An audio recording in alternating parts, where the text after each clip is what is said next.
The following program contains graphic calls to personal responsibility. If you are addicted to the system, Randall may not be right for you. Check with your local welfare office. What America needs now is a talk show host who's older, wiser, sagacious. Cut. What? In times of trial, people need wisdom. They need a counselor who's sagaciosus. Cut. What? All of us know that these are tough times. It's times like this that we need someone who's sagacious. Cut. I think what we're looking for is sagaciasa. Cut. Sagacios. Cut. Sha. Cut. You gotta cut the beard. This isn't working. Fine. You don't want the beard? I'll go cut the beard. I won't be sagacious. Proclaiming the truth in the highways and byways of the world. Fighting for justice in the dark alleys of politics. Raising the voice of resistance to a fevered pitch. And he knows where to find the best and worst jail food in America. Randall Terry.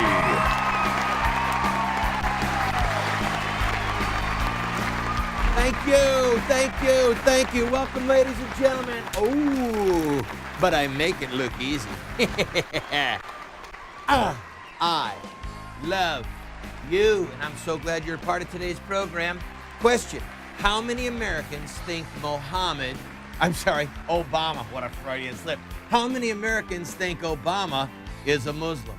And how many Americans think Obama is a socialist? And how many Americans think Obama is a terrorist-coddling, warmongering, Wall Street-loving, socialistic, godless Muslim president? We're going to find out today. Today's program brought to you in part by Newsweek, defending the president at all costs, and by Fox News, making Newsweek look irrelevant. We've got a quick word from my good friend Joy the Hammer, a fun song coming up for you today, and a long critique of Presidente Obama and Newsweek. This little cheerleading section. We love Obama. Ooh, we love Obama. Ooh. So now General Motors is trying to make a comeback. They're going to offer an IPO for their new and improved company after Obama bailed them out. Look, some of my associates are in here for these very crimes where the numbers didn't exactly add up on a stock deal. General Motors, Obama, the whole lot of them, they're a bunch of thieves and criminals. And this again goes back to what my father told me. Son, if you want to be a wise guy, go into the government. It's the ultimate in organized crime. Welcome to the program, friend. It's so good to be back in studio to shave that craziness off my face. Who wants to be sagacious anyway? By the way, the the Muhammad shows that we just finished, I want to thank everybody who gave me kind words about the content. The programs can be watched at terrycast.com from August 30th through September the 7th. Now, listen, the programs are, go to terrycast.com, click there, and look for shows that begin at 4:30. Tell your friends about them. This content was from a paper that I did for the master's program I'm in, looking at the words and deeds of Muhammad. In the academic world in America right now, there are very few scholars on Islam or Middle Eastern studies or foreign relations that will delve very far into Islam on Islam's terms. So I urge you to, if you enjoyed the shows, if you missed any, go back and see them. But if you like the shows, send a link to your friends. If you've got a friend who's showing interest in understanding Islam, let Islam speak for itself. That's why we had so many of the quotes from Muhammad and from historians who love Islam, because if you want to understand a religion, let the religion speak for itself. Again, glad to be able to do this series, and at some point in the future, we will run it again. Now, on to today's big, funny, maniacally crazy news. Newsweek. This magazine. Well, you know what? Andrew, go ahead and put the cover up. Let's look at the cover. Look at that. Newsweek. The making of a terrorist coddling, warmongering, Wall Street loving, socialistic, godless Muslim president. And then there's a little semicolon or a little asterisk that says, who isn't actually any of these. Well, I'd first of all like to thank Newsweek for admitting that he's not actually our president. The president of the United States, is under enormous attack from all quarters. And if you remember back, think Richard Nixon. I am not a crook. Never say, I don't beat my wife. Have you stopped beating your wife? Don't answer the question. All right, it's a trap. When Richard Nixon said, I am not a crook, that was the day that in everyone's mind, he became the crook. The fact that Newsweek is having to answer these charges, and as we're going to see in the polling that they did, the fact that this is happening is not bad news for Obama. It's horrifying news. It might mean that President Obama is already resigning himself. Could be, I'm not saying it is, but is already resigning himself. I might be a one-term president.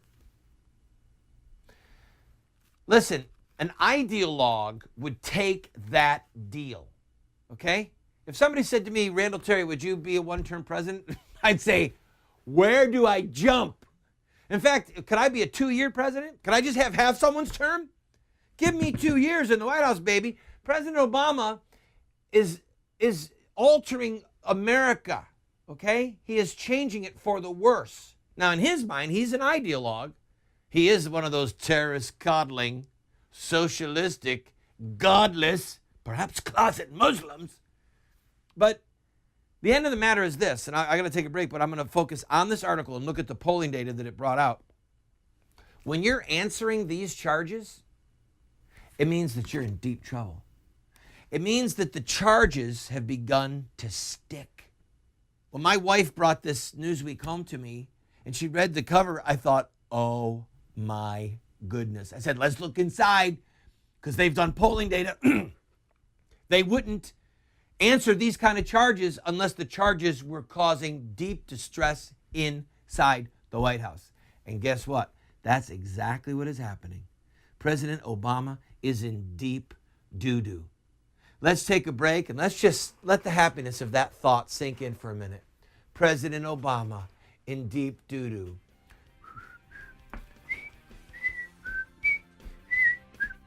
I'll be right back. The mountain roads in West Virginia are outfitted with signs that say, "Look out for fallen rocks." To which my father said, "Let the fallen rocks look out for themselves." Moments with Moses. The Lord will send upon you curses, confusion, and frustration in all that you undertake to do, until you are destroyed and perish quickly. Welcome back to the program, friend. It is I, your servant Randall, the philosophical arms dealer for the right-hand side of your brain. We're talking about the recent edition of Newsweek, the making of a godless president. I just feel so happy. Listen to this polling data. How many Americans think Obama is tough enough on terrorists? 43% say yes. 50% say no. Those numbers are a crisis for the president.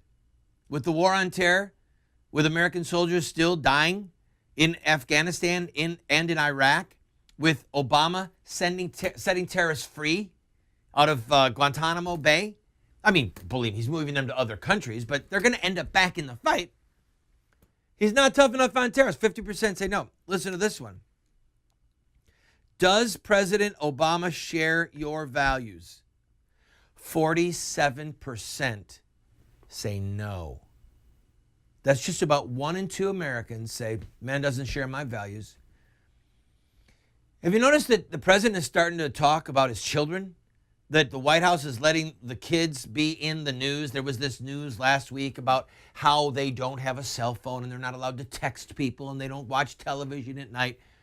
This is a frantic attempt by the White House to exploit those beautiful little girls. Hey, they're part of the political structure.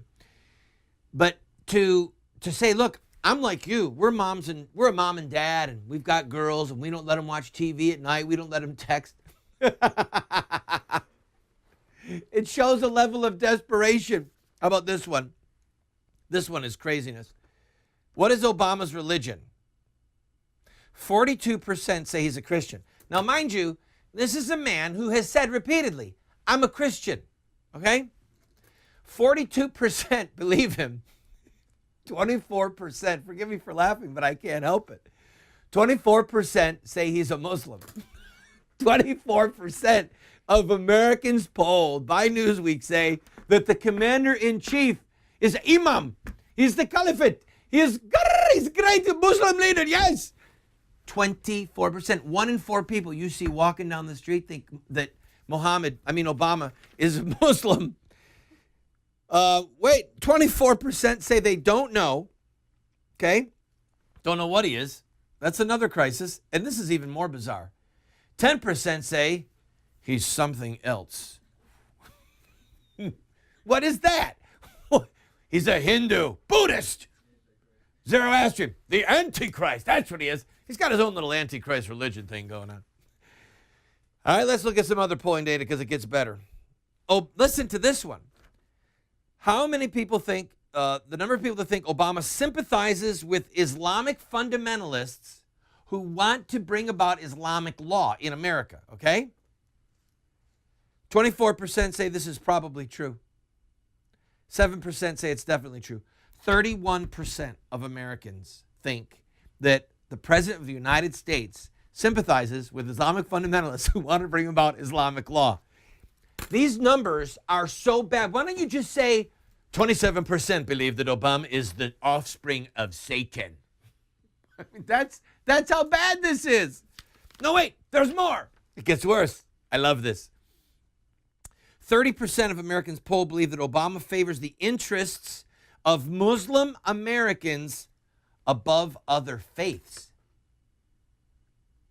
1 in 4 think he's a Muslim, but even people who don't think he's a Muslim say, yeah, he treats the Muslims better than he does the Christians and the Jews.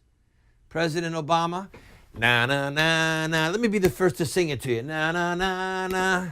Hey, hey, hey. Goodbye. Na na na na. I got to take a break, ladies and gentlemen. I'll be right back with a special song. Let's all be equal, and then we'll continue on with this polling data and see what else comes out of this incredibly sagacious mouth. The good news is AAA is here. Yeah, AAA.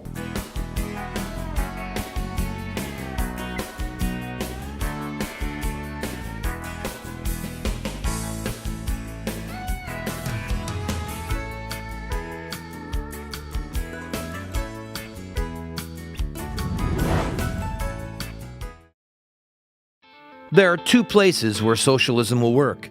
In heaven, where it is not needed, and in hell, where they already have it. Sir Winston Churchill. Well, one of the charges that Newsweek made was that Obama was a socialist. And then they go on to say he's not. Now that is laughable. Of course he's a socialist. So in honor of all the true socialists out there, I wrote a song called Let's All Be Equal. I hope you enjoy it.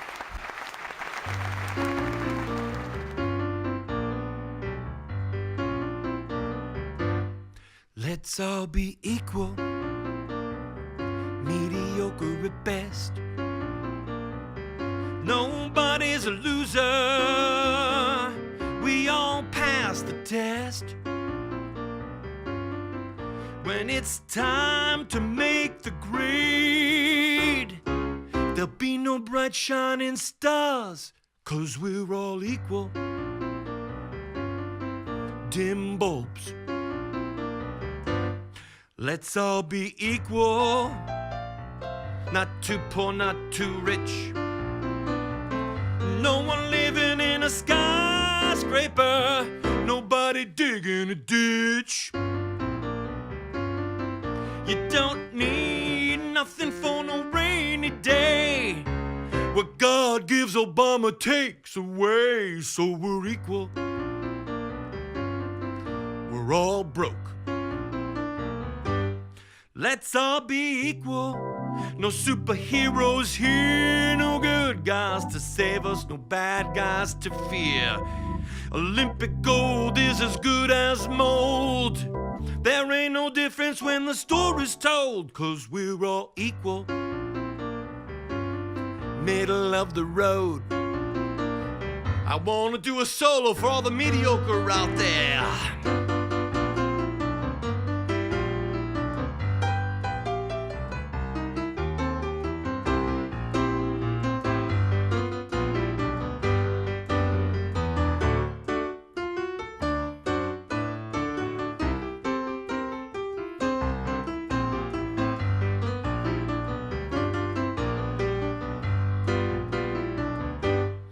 Let's all be equal. Poor, sick, and dead. Check your brains at the door, boy. Here's some rocks for your head. Don't need no Nobel Prize, no Super Bowl ring, no Oscar guy, and no Grammy thing. 'Cause we're all equal. What did he just say? Don't need no Nobel Prize, no Super Bowl ring, no Oscar guy, and no Academy thing, and no Grammy thing. 'Cause we're equal. All mediocre. Thank you. You're very kind. President Obama wishes that the government could mandate that he could sing and play like that. All right. As I close out this section, 48% of Americans polled by Newsweek think that he is a political liberal. And what that shows, ladies and gentlemen, is that the other half of the country are so brainwashed that they're brain dead. They've been scrubbed clean of their intellect and of their life source. Because if you don't think that President Obama governs as a political liberal, your gray matter must have frozen into a lollipop. I've got to take a quick break. When I come back, I want to talk to you about socialism and ask you some really tough questions. Oh, you're going to like it.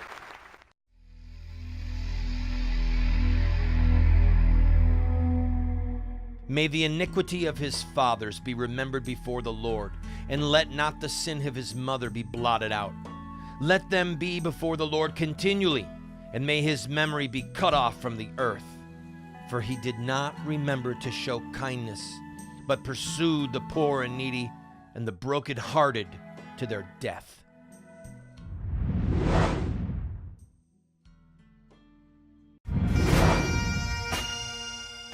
George Washington said, "Government is not reason. It is not eloquent. It is force. Like fire, it is a dangerous servant and a fearful master." Government is force. Socialism is force. It is the redistribution of money. It takes money from your neighbor's pocket and puts it into your pocket. So now that everyone is very concerned about, we've become socialist under Obama, I ask you this question. Are you willing to give up all claim on your neighbor's dollars if they benefit you? You see, the United States Constitution allows for taxes for the general welfare. That means everyone has equal access to them at all times. Not based upon age, creed, religion, gender, nothing, disability, nothing. A road, the army, the post office, the general welfare. But if you want your neighbor to pay for Medicaid or Medicare for you, well, I don't want to be unkind, but you're a socialist. And it's only when we realize that we've all got to say we will no longer use the government as force, like George Washington said, to take away some people's money and give it to us. When we all say we're done with that, that's when we'll stop being a socialist plantation and we'll all be free. See you tomorrow.